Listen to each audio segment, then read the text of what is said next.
အားလုံးပဲမင်္ဂလာပါကျွန်တော် YouTube channel နဲ့ပြန်လည်ကြိုဆိုလိုက်ပါတယ်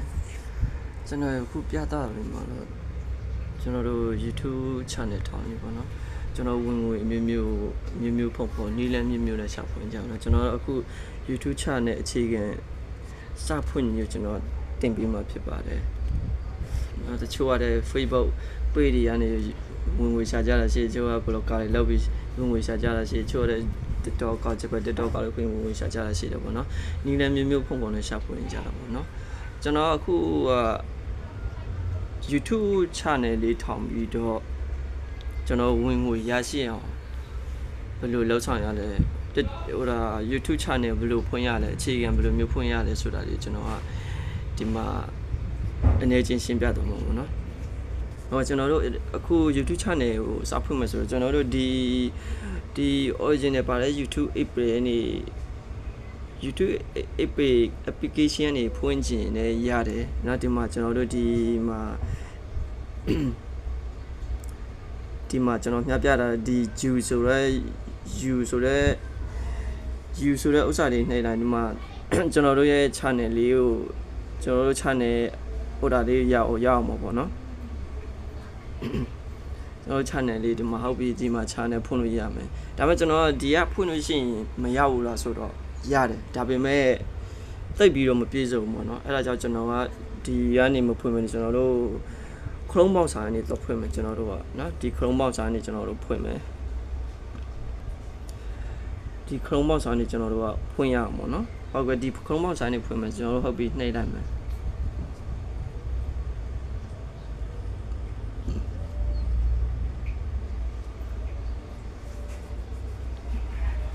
နှိပ်လိုက်မယ်နှိပ်ပြီးဒီကျွန်တော်တို့ share ဘာမှာ YouTube login လို့ရေးမှာပေါ့နော် YouTube site add လို့ရေးမယ် YouTube site add လို့ရေးမယ်ဟုတ်ပြီကျွန်တော်ကရေးပြီဟုတ်ပြီအပေါ်ဆုံးမှရှင်းတယ်ကျွန်တော်ရေးရပြီးတော့အပေါ်ဆုံးမှရှင်းတယ်နှိပ်လိုက်မယ်ဒါလေးကိုဟုတ်ပြီပြီးကျွန်တော်တို့ကတခါတည်းနှိပ်ဝင်လို့မရဘူးเนาะကျွန်တော်တို့ကဒါကိုကျွန်တော်တို့က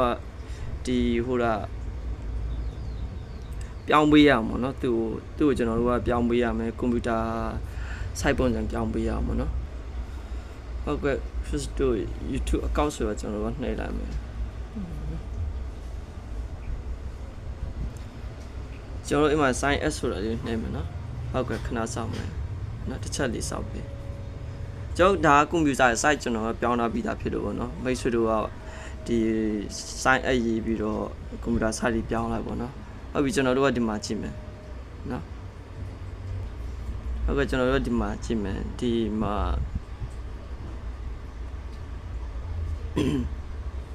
ဒီမှာနော် create a new channel ကျွန်တော်တို့ကရွေးပေးရအောင်ပေါ့နော်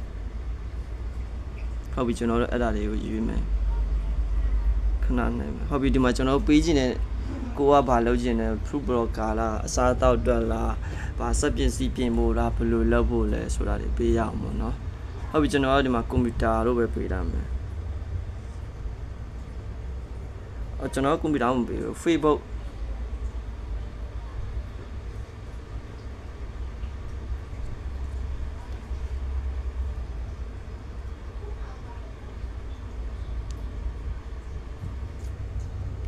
ဟုတ်ပြီအဲ့မျိုးပေးပြီးကျွန်တော်တို့ကဒီမှာအစိမ်းအောင်မှန်ကြည့်တွေပြီးလို့ရှိရင်ကျွန်တော်တို့ကရပြီပေါ့နော်အဲ့ဒါကျွန်တော်တို့တော့မယ် create channel ကိုသွားမယ်ကျွန်တော်တို့ဒါကိုပေးခဲ့တဲ့ channel နောက်မြည်ပါနော်ကျွန်တော်က Facebook နဲ့ပတ်သက်တာကိုလုပ်မယ်ဆိုရင်ကိုက Facebook နဲ့ပတ်သက်တာကိုလုပ်မယ်နော်ဟုတ်ပြီဒီမှာကျွန်တော်တို့ channel ရလာပြီပေါ့နော်ဒီမှာကျွန်တော်တို့ channel ကျွန်တော်ခုနပေးရတဲ့ Facebook ဟဲ့နော် Facebook အတွက်ကူညီမယ်ဆိုပြီးတော့ပေးထားတဲ့ဟာပေါ့ဒီနေရာမှာကျွန်တော်တို့ပေးခြင်းနဲ့နောက်မယ်နဲ့မရအောင်ဆိုတော့ရှေ့မှာ1 2 3လို့ပါလို့ခံပြီးတော့ပေးတော့ကြည့်ပါနော်ဟုတ်ကဲ့အဲ့လိုနှိပ်ပြီးဒီဘက်ရအောင်ဒါကျွန်တော်ရဲ့ channel ရောက်ပြီပေါ့နော်ဒါပေမဲ့ channel ရောက်တော့ပြီမှကျွန်တော်တို့မှာဒါထဲစရာလေးတွေရှိသေးတယ်ပေါ့နော်အဲ့အတွက်ကြောင့်ကျွန်တော်တို့ဒီမြင်း3ချောင်းကိုနှိပ်မယ်မြင်း3ချောင်းနှိပ်ပြီး setting ဘိုင်းကိုနည်းနည်းချိန်ဖို့အတွက်ကျွန်တော်တို့ကြည့်မယ်နော်ကျွန်တော်တို့သွားမယ်ဒီမှာ setting ဘိုင်းကိုနှိပ်မယ်နော် setting ဆိုတာလေးနှိပ်လိုက်မယ်ဟုတ်ကဲ့ပြီးရင်ကျွန်တော်တို့မှာဖြည့်စရာရှိတာလေးတွေနည်းနည်းပါဖြည့်ရအောင်ပေါ့နော်ဟုတ်ပြီနော်ဖြ ဖြည့်စရာရှိတာနည်းနည်းလေးပပဖြည့်မယ်ဒီမှာကိုဖြည့်စရာရှိတာတွေဖြည့်သွားရအောင်ပေါ့နော်ဟုတ်ကဲ့ကျွန်တော်ဒီလိုရတော့ပြီကျွန်တော်တို့ဒီမှာဒီ YouTube channel လို့ရရပါတော့ဒါပေမဲ့ကျွန်တော်တို့ stream ပိုင်းကိုနည်းနည်းလေးလိုက်ပြင်ပေးရအောင်ပေါ့နော်ပြင်ရမှာနည်းနည်းပေါ့အများကြီးပေါ့နော်နောက်ဒီကိုကြာမှာပဲကျွန်တော် stream ပိုင်းနောက်ထပ်အရေးကြီးတဲ့ဟာတွေကျွန်တော်ပြင်ပြအောင်အခုကအချိန်သိမ့်မရတော့ကျွန်တော်လည်းအနေကြီးမပြင်ပြအောင်နော်ဟုတ်ကဲ့ကျွန်တော် channel state future တဲ့ကျွန်တော်တို့ဝင်မယ်နော်ခဏလေးစောက်ပေးဟုတ်ပြီနော်ဟုတ်ကဲ့ဒီမှာကျွန်တော်တို့လုံးရမယ့်ဟာတွေကျွန်တော်နည်းနည်းပါးပြပါမယ်နော်နည်းနည်းပါးပြပေးမယ်ဟုတ်ပြီဒီမှာကျွန်တော်ဒီ basic info မှာကြည့်မယ် continuous ဆိုကျွန်တော်တို့က ထိုင်းနိုင်ငံကိုယူရအောင်ပေါ့နော်ဟုတ်ကဲ့ကျွန်တော်တို့ကထိုင်းမှာနေဆိုထိုင်းယူပေါ့နော်ခြားနိုင်ငံမှာနေပြီးတော့ခြားနိုင်ငံယူပေါ့နော်ဟုတ်ကဲ့ကျွန်တော်တို့ကထိုင်းဆိုတာကိုယူမယ်ဟုတ်ပြီနော်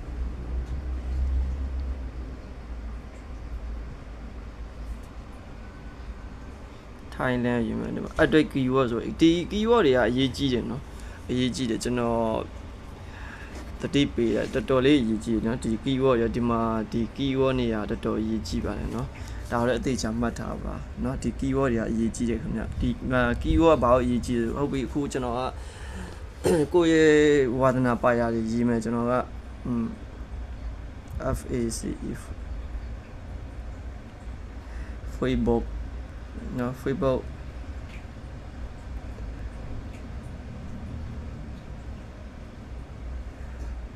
ပြီးရင်ကျွန်တော်ကအကောင်လုံးကိုကြိုက်တာတွေကိုလိုက်ထည့်ပါတော့နောက်ပြီးတော့YouTube အသုံးပြုတဲ့လူတွေကသူတို့လိုအပ်တဲ့ဟာကိုရှာရင်ကိုယ့်ရဲ့ဒီ keyword တွေမှာရှိနေတက်မှာပေါ့နော်ကိုကဟုတ်ပြီ user တရားက YouTube ကြည့်တဲ့လူတရားကဟုတ်ပြီကျွန်တော်ကဒီ Facebook အကြောင်းကိုသိချင်လို့ဆိုပြီး Facebook တို့ရိုက်တာလည်းကိုယ့်ရဲ့ YouTube နောက်မှာသူ့မှာသဘောနော် Facebook တို့ထည့်မယ်ကျွန်တော်ဒါဥပမာလိုက်ထည့်ပြတာနော်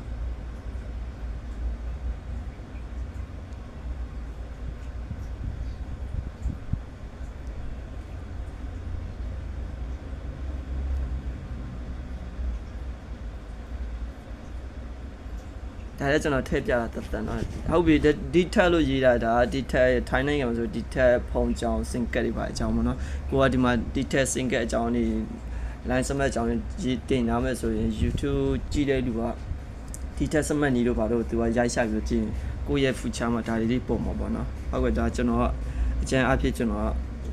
ပြောပြတာပေါ့နော်ဟုတ်ပြီပြီးလို့ရှိရင်ကျွန်တော်ဒီမှာဆေးလာမယ်နော်ဆေးမယ်နော်ဆေးလိုက်ပြီကျွန်တော်တို့ပြီးလို့ရှိရင်ကျွန်တော်တို့ဒီမှာကိုယ့်ရဲ့ channel မှာ video တင်မှာဆို upload ဆိုတာတွေကိုနှိပ်မယ်เนาะဒီ upload ဆိုတာတွေကိုနှိပ်မယ်ပြီးရင် select file ဆိုတာတွေကိုနှိပ်မယ်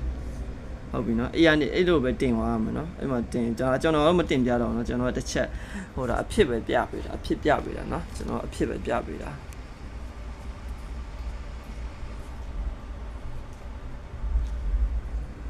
နော်ကျွန်တော်အဖြစ်ပဲပြပေးတာပါเนาะပြီးရင်ဒီ basic info ပြီးရင် device ဒီမှာဒါတော့ကိုနောက်အားတဲ့ခါကျရင်ကျွန်တော်ပြောပြဒီမှာကိုပြင်ကျင်နဲ့ပြင်လို့ရတယ်เนาะဒါတွေကမပြင်ပဲထားတာလေးရတယ်ခင်ဗျာเนาะမပြင်ပဲထားတာလေးရတယ်ဒါတွေကเนาะဟုတ်ကဲ့အဲ့ဒါတွေထည့်ရင်ဒီမှာကျွန်တော်တို့ကဒီမှာကိုရဲ့ Facebook link နေပါဒီမှာထည့်လို့ရပါဘောเนาะဒီမှာထည့်လို့ရဒါကျွန်တော်အနေချင်းလေးပဲရှင်းပြပါတော့ဖြစ်ပါတယ်ဒီမှာ channel ID ဆိုကိုယ့်ရဲ့ channel ရဲ့ ID တွေထည့်ထားလို့ရပါဘောเนาะဟုတ်ကဲ့ဒီနေ့ကတော့ကျွန်တော်အနေချင်းပဲဒီလောက်ပဲ YouTube account ဖွင့်နေဝအခြေခံလောက်ပဲကျွန်တော်ဖွင့်ပြတာပြောပြတာ setting အနေချင်းပဲကျွန်တော်ပြောပြရဖြစ်ပါတယ်เนาะနောက် video တွေမှာကြာရင် YouTube setting ဘယ်လိုချိန်ဘယ်လိုလုပ်ရမလဲဆိုကျွန်တော်ပြောပြမှာဖြစ်ပါတယ်အခုကလည်းအချိန်တော်တော်ကြာသွားတော့ကျွန်တော်လည်းတော်လာပြီပေါ့เนาะဟုတ်ကဲ့ကျွန်တော်ရဲ့ YouTube channel လေးကြိုင်းနေတဲ့ဆို like and subscribe လုပ်အားပေးကြပါအောင်လို့အားလုံးမေတ္တာရက်ခံပါတယ်အားလုံးကျေးဇူးတင်ပါတယ်ခင်ဗျာ